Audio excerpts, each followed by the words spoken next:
just like our PowerPoint. I think you want to click hide preview. Hmm? I said I think you want to click hide preview. Yeah, I guess I don't need to see it. Okay, so we're starting here. In here I print my review. Let me zoom that out a little bit. Everybody knows that this first page can be used on the quizzes, correct? Yes. Okay. Yeah, except for we've got to print it out, right? Because I write it down because I don't have a printer, and this will be available to us in the test. We won't be able to have this with us on the test, but we can have it for the quizzes. No, we'll have a different one for the exam. we can use the But- exam one for the test. He is not sure if we're going to be able to have a printout for the exam or how that's going to work. He has to contact the technology department in ExamSoft and figure out how that works. So he's not, we will have one for the test, but he's not sure what exactly. Whether It'll it'll have be to be a printed out printout or because yeah. It's online. it automatically closes out your program. It's online now under exam review. You can actually see the formulas that are going to be on there. Yeah. Well, and hopefully he'll figure out how to put it, like, when you're in ExamSoft and you can put it underneath the paperclip thing that you can click in ExamSoft. That or he wasn't sure how that'd work yet. Yeah, oh, okay. Well, hopefully we'll get that figured out, but that's what the first one is. Let me zoom in here. So on thermodynamics, we read all that. I basically wrote down and made some flashcards of the information over to the right. We have to memorize that 1 calorie equals 4.140 times 10 to the negative 7 ergs and so on and so forth. And I think we also have to know what it is. So over here I made some questions for myself, like what is thermodynamics? And it's the relationship between heat and all other forms of energy. And he did make the comment in class that the other form of energy we will use the most is work. Aha. Does anybody have anything to add to number 1 in this little section before I move on to number 2? Was that conversion factor not included on the exam handout? I thought he said we had to memorize that. No, it is not included. I think he mentioned in class. Let me go look at the Word document. I'm almost positive. Yeah, it's Go not back there. to where you were just at. Oh, This? go to the quiz handout. This is, scroll back up to the top. Is it on here somewhere and I just wasn't looking? No, it's not there. Yeah. 0.184 joules. Here it is. 1 joule is Where? Right. It is. It's at the end of 3 and 4. I didn't see it either. Oh, well, I thought he told us we had to memorize that. He might have said that in passing. I don't remember him saying that though. Let me see. I thought I might have jotted that down. I don't know. Don't pay attention to this. You'll probably get really confused. Or my ugly drawings. Well, maybe not. Maybe we don't have to memorize that. I thought he said that these were factors we had to know was what a calorie equals in ergs and what it equals in joules. But I mean, if we have it right there on that piece of paper, all we have to do is add a times 10 to the negative 7th for the erg. So Right. anything else we want to add on number 1 here? No? Okay. And then number 2 is according to the first law of thermodynamics, the change in internal energy is of an isolated system, blah, blah, blah. We knew that. And then here's some quick questions. I jotted down this equation over here because I'm going to use it later when I'm referring to how he came up with the equation for the adiabatic process. Mm-hmm. Over here, he wanted us to have a clear-cut concept of isothermal process. So I pretty much was typing like a crazy lady when he was talking about it. And here's what I have was a process that takes place at a constant temperature. He emphasized that it does not take place in an isolated system, and it maintains a constant temperature because it is efficiently exchanging temperature with the outside environment. And I kind of put down the example he put, like if internal temperature rises, it can transfer heat outside to help maintain a constant.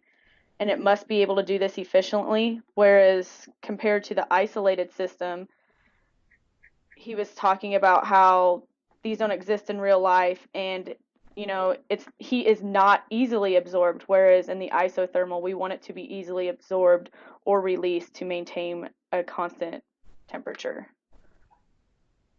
That made sense to everybody, right? Mm-hmm. Yeah. I mean, I think the isolated system is supposed to be like the ideal system, and so it doesn't actually exist. Sort of like real or ideal gases don't actually exist. Yeah, exactly. That's what I gathered as well. That like The only possible examples of an isolated system, like in our life, are vacuums, thermal flasks, refrigerators. That's about it. That's like the closest you're actually going to get to one. Right. yeah, but besides that, we're always going to be losing some type of heat or absorbing it, even if it's very minuscule. Exactly. So, good deal. We got that done. And then for the adiabatic, is that how he said that? Adiabatic? I have no idea how to say that. Didn't either. I didn't know if it was his accent or if that's how it's pronounced, but I got adiabatic, and it sounded like diabetic to me, so. But that's a process that takes place in an isolated system or occurs without the transfer of heat or matter between a system and its surroundings. So going back to this up here, which was the E equals Q minus W, E is the change in internal energy, Q is the heat absorbed, and W is the work done. So when we're talking about the adiabatic process, Q there isn't there because we're not absorbing any heat. So in reality, we could write that equation as E equals negative W. And so with adiabatic processes, he emphasized that this shows that the work done is equal to the change in internal energy. So did that make sense to everybody? Yeah. Okay. I'd like to see an example, but I don't think he gave us one yet, did he? No. Not really. He kind of talked about a refrigerator thing, but that did not sound like a good example to me because technically it felt like he said something about a pump pumping air out from the system into the surroundings. Oh, interesting. It sounded like a really weird example to me. I tried to look some up online and it really didn't give me any good ones. So I'm assuming these don't really happen often considering the fact that we don't have true isolated systems. Right. That's what I gathered. Maybe somebody who watches this later will be able to give us an example. So, and then on what is enthalpy, because that's about as far as we got today, or yesterday in his lecture. Sorry, I watched it this morning. When a change occurs in a system at a constant pressure. So he gave us this right here, the H equals E plus PV, and I kind of figured that's the one that we need to like memorize. Is that up? Let me zoom back out here. Was that up in here? Did he give that to us? No, I don't think we get that. Not on our review or the exam review formula. Well, I worked out a way on another page on how to use this formula to get to other formulas, and I was gonna try to walk through it. I'm really bad at like teaching math, so stop me if I say something that's confusing, but I'm gonna flip over to how we can use this memorized equation to find other equations in solving problems, unless anybody has something to add before I do that. Oh, okay. I think I put it, it's either in this Word. Okay, here it is. Excuse my crappy handwriting and drawings. So he used this. Did everybody read the Word document when he was talking about the beaker Yes. and how we heat it? So when you heat it, like what I'm showing, I don't know how to get a mouse up, but right here is like what the beaker was with the piston. That blue thing is my piston. And then we applied heat, which was absorbed, and the piston moved up. So increase in heat created an increase in volume, but our pressure did not change since the piston moved. So to find out how much work was done, we could find the difference between PV2, which was right here written, and PV1. So he gave us the equation work equals PV2 minus PV1. Does that make sense to everybody on how to find out how much work was done? Yep. The reason and pressure should be constant. So we would just have to get the constant pressure and then put in the 2 different volume changes to find work. Let's see if I can, nope, I wrote everywhere. So the energy of the gas in the beaker changed when the heat was absorbed at a constant pressure. QP right here stands for the heat absorbed at a constant pressure. And he also over here, oh, well, if we flip over to the slides, if anybody's wanting to make notes on their slides, where were we at?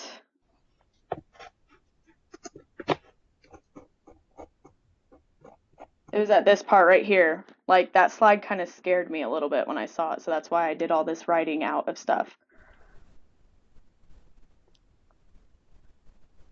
So if we wanted to figure out the energy of the gas, we could essentially take the energy of E2 up here minus E1, and I try to color coordinate it for everybody. So right here we have the change in energy equals E2 minus E1. So using the equations he's given us, which was, energy equals absorbed heat minus work, and there should be a D right there, and work equals PV2 minus PV1, we can plug stuff in to each one. So where you would usually have delta E, we could plug in E2 minus E1, and then equals, and since we're doing absorbed heat at a constant pressure, we put QP instead of just Q. And then for work, since we have the equation W equals PV2 minus PV1, we could plug that in right there. So that's where we got that big whopping equation that he gave us right here. That's how we got that big whopping equation out, was by plugging a whole bunch of stuff in. And everybody understood that? Yep. Okay. So then I went up here. Example. Has he given us an example of how to use that equation yet? Not yet. I was going to start doing that, but he kind of like stopped right after enthalpy. If you remember from Gen 10-2, delta H it has to do with the surroundings and system energy changes. I can't really hear you that well, Joe. Oh, sorry. I got it. Oh, here we go. It has to do with the surroundings and the system changes in enthalpy. Yeah. That we'll get there probably tomorrow. Yeah. I was just trying to, like, I guess, show everybody how he's, like, pulling out these equations, because he doesn't really show step by step how we go from this to that. So I was just kind of going through that so that if somebody didn't understand it, maybe, like, it would open it up a little more. I'm not sure. I think that's great. Thanks. I don't know. Overachiever. I also made got this thing I made that I'm going to send to everybody today. It's totally off subject, but amino acid practice thing. I'm typing up the answer sheet right now. So this is what I do all day. I have no life. Okay, anyways. So if we rearrange this equation, we can use it to find how much energy or heat was absorbed, which is our QP. So basically, I'm just going to, since this right here is being subtracted from QP, I'm going to add it to cancel it out on this side. So we can, and then we'll add it to this side too, because everybody knows from algebra, whatever we do to one side, we have to do to the other. So now we have QP equals all of this. So let me zoom back out here because I was writing everywhere. So the equation he gave us that I was telling you guys we should probably memorize, because without this, we would have stopped right there. I wouldn't have been able to continue. But since he told us that heat content, or enthalpy, is equal to energy plus PV, we can rearrange this equation up here to get this down here. So I rewrote it to where QP is equal to what we had, and we're going to rearrange everything based on subscript. So basically all I did was switch the PV2 and the E1 around. So now I have E2 and PV2 and E1 and PV1. And the reason that this right here is a plus instead of a minus is because I pulled a -1 out. Does everybody understand that? Yeah.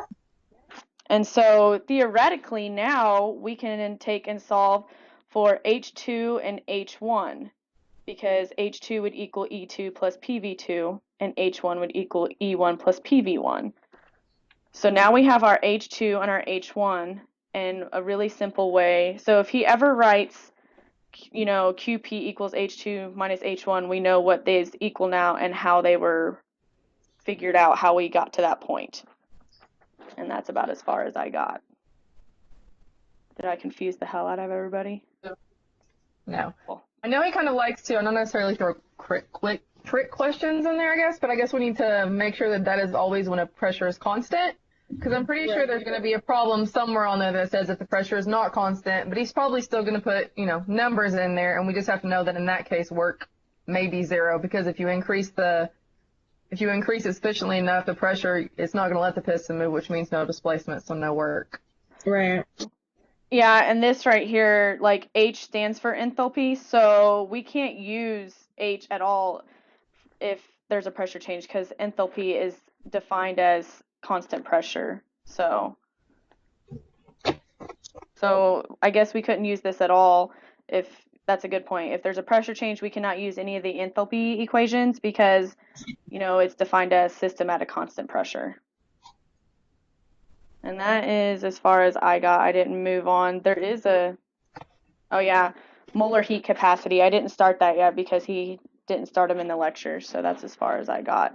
There really wasn't too many examples we could do today besides just trying to understand what, the enthalpy stuff meant.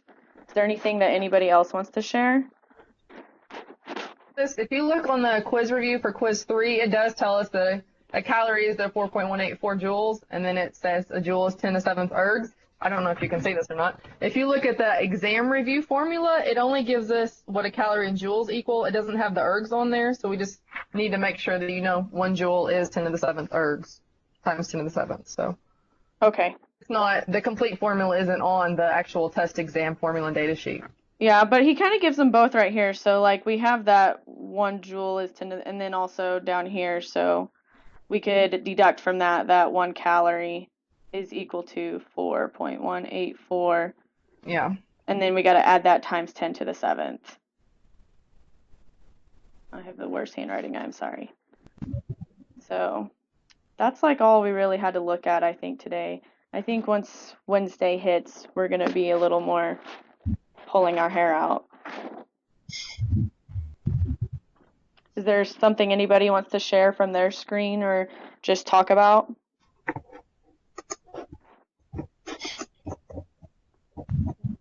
Any questions from the last quiz that anybody had that weren't covered by Dr. Singh? Did anyone else have issues finding the right R value on one of the questions? No. Well, I mean, I would. Question. Like going back to quiz 2 review, I made sure that I had all of these values of R written down because to me it seemed like we could have everything. Oop, why is that moving? Go back. It seemed like we could have everything that was like, let me grab a sharp, that was within this box that I'm drawing. We could use that on the exam or on the quiz. Right. Yeah, no, I couldn't find one that had the right units for one of the problems that I had. It was a 1.987 calories. Well, that was for mine. Yeah, mine had the 1.987 as well. I was tripped up because the equation on that review shows to multiply the denominator or the numerator by the delta H. But when I talked to the mentor about it, the calculations that he showed me were to just do the division and then multiply all of that by the delta H. Oh. Yeah, I could not get a number that matched any of the choices using any value of R that was even similar to. Was it the one that we had to use this right here? Or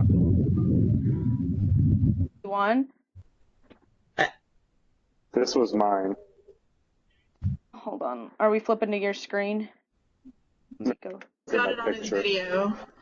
Oh, okay. Okay, I do have a question. I can get it all the way down to, but when I have log of like a obviously variable That- or number. How do I get out of that? Because he kept saying to do empty log, and I have no idea what he's talking about. No, do I don't know 10 what that to is. do 10 to the log or whatever. Yeah, that's what I did. Oh, to do anti-log, yeah, do 10 So to you have Yeah. like log of x over like 6. How do you get that out of there? anti-log of it, so it would cancel the log out. And you have to take the log of both sides, right, Joe? Mm-hmm. Yeah. So you do like So the you empty log do- of the bottom number, and that'd get the log away from it, and then it'd be Where's x my- over that. Let me see here. I'll flip. Can you guys still see my screen? Am I still presenting? Yeah, I think so. I'll show you like an example, like of how to like, just like a very generic one on how to get rid of that log. If my computer would quit lagging here. So, Oh, I think Joe's presenting now. It says he has a Right, whiteboard sure. up. Yeah, he has a Yeah, you whiteboard up. do. you go for it. I'll watch you. I can, wait, where's my pen? There it is. So this was the,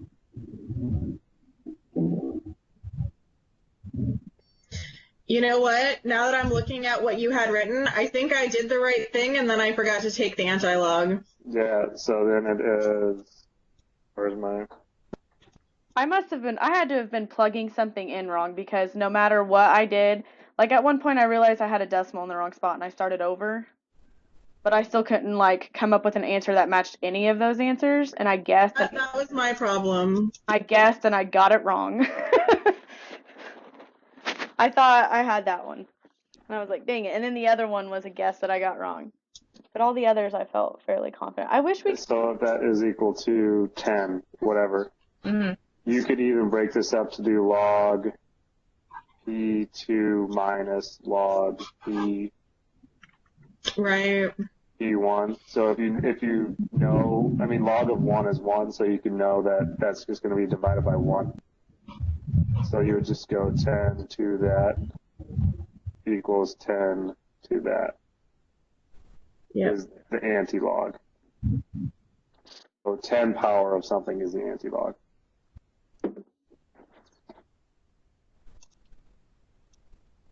Yeah, I'll have to definitely like redo some of those. I think that's the step I missed, which is funny, because I know how to do an anti-log, I just forgot. I was taking let me see here. Let me see if I can find my work so I can maybe write my problem down and somebody tell me where I messed up. Thanks, guys. Yeah, The I response just- that I I got back from Sept. Huh? Sorry. I'm showing you guys the email that I got back from Sept when I asked him to go Oh, over how to cool. compute the equation. Yep. Let me see if that's how I was setting it up. I tore that page out. I don't know why. Okay, so How do I make it bigger? I don't know. Oh, there's like a little blue thing square up to the top right of the little presentation, and when you hover over it, it says actual size. Click on it, and it'll go to fit to window. Are you talking about for you, Ashley? No, can you guys see it okay? Yeah. Okay. I know what R value they used. They did use that one. Okay. So I used the And the reason you know that is because 9720 has calories in it, so that's what you would want to use. I was using the wrong R value. To find atmospheres, but then I should have realized that it was canceling itself out. So I think I was just over confusing myself. Oh, why did we? Oh, we used the calories per mole based on the HV. Right. Yeah, so if Right. the delta H is in, sometimes it's in, every general chemistry problem I ever did had it in 8.314 whatever ATMs per liter per mole degree or whatever it is. Yeah, I have that R practically memorized, the .081, Yeah, that's what, but I've never used these other ones before, and I used the wrong. So I need to remember, even if it says atmosphere somewhere in the problem, I need to pay attention to delta H. whatever, because you want to get rid of all your units. I wasn't canceling units either.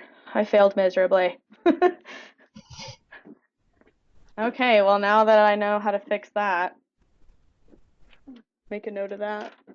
Do this way versus the way I was doing it to see if it's making a difference. Yeah, I'm gonna rework this problem when I get off of here now and tell myself to. Yeah. That is interesting how he's putting the delta H on the outside of that equation.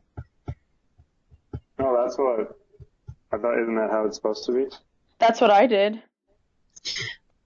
I think that's how it looks on the PowerPoint slides, but then on the review for quiz 2, it's like written in the numerator, which was what threw me off. Yeah. Oh, I had it in my numerator also, so it needs to be like multiplied by this whole piece, like the delta H is going to be multiplied by. Delta H gets multiplied by 20 or 25 because it's whatever the difference is in the temperatures. Okay. So it's in the numerator and then it gets divided by the So that is right. Yeah. Okay. All right. The work that he wrote out in this response is different from that then. Yeah. That's what I was thinking was weird that he did it differently. That is weird. Like a scientific calculator I'm allowed to use, so I was using my six function calculator trying to solve this and it was a nightmare. Are we even it allowed should to use be. something like this? Yeah. Is that too much though? Because he said if you get caught with something with memory, then I have a TI-89. I have a TI-30. That's what I've been using. It was mine's a $9. 30X. I Yeah. think any of the TI-80s would be illegal because you can store memory in them. Yes, I can literally type up notes and equations in my calculator, so I haven't been using it. Those would be illegal. Yeah, I don't want to get used to using it and then not have it for an actual exam. I need to go buy a cheap scientific calculator like the ones we used back in high school before the TI-80s, before graphing calculators were cheap. Got a TI-30 for $9, and that's the scientific calculator. I need to go get one of those. I just need something that has an anti-log and log option. So I actually had to like whip out my phone and use the log option on my phone because my iPhone, it has a smarter calculator than the one I have on my desk. Also, which is not right. No, I knew it wasn't. I had to do log. I didn't cheat. I didn't look anything up. Otherwise, I would have had 100. But all right. Well, I'm gonna stop the recording and try to see if I can post this, unless somebody else has something they want to discuss. Nope. I just went through the email that Ashley has up, and it doesn't seem to matter whether the delta H is in the numerator or separate from the equation. Yeah, because you'll be multiplying it anyways. Yeah. So. Okay. Touche. All right. See you guys. See ya.